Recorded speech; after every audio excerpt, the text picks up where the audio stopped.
first, in today's dollars, millionaire in the United States until the 1790s.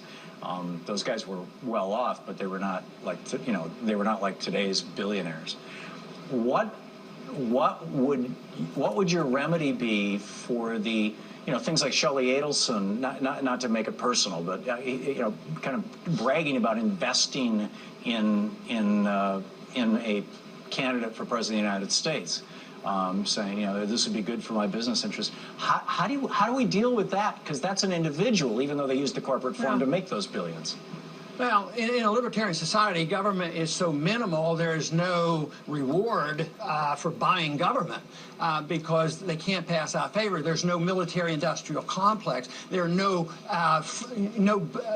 bonuses and subsidies. You don't have Solyndras where you get some money from, and you don't all the R&D in every company and every medical procedure. It's all political. So that wouldn't exist. So it wouldn't be a very good investment if government were held to that of protecting liberty. But once it gets involved in the military-industrial complex, once it gets involved in regulating the economy, I mean, nobody can argue the case that the current system has done anything but make this discrepancy in wealth worse.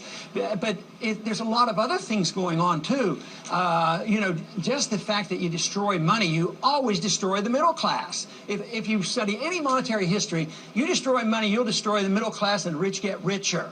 But that doesn't mean that rich people are bad people. It means rich people aren't good people if they got their money through the manipulation of government. And this is what I think has happened. There's a big difference. If you're a billionaire because you build jet fighters and you give them away to the countries and give them to Egypt and every place else where we're the biggest arms dealer, yes, that's wrong and they shouldn't be rich. But what if you're Steve Jobs?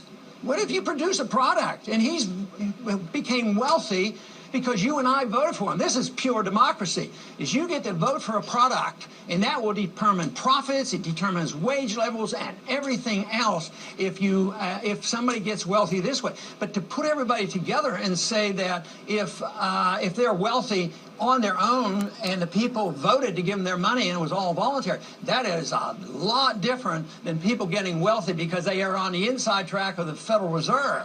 Most wealth now is made through the destruction of money. The rich, the bankers, the corporations, the government officials, the politicians, they all get to use this money first when it has value. By the time it trickles down to the average person, their cost of living soars, and it's much higher than the government admits. So it's very, very destructive, and that is a system that I detest, but I do not detest anybody having a good living if it's an honest living. No fraud, living up to their promises, and not taking any benefits from the government by coercing somebody else to pay for them.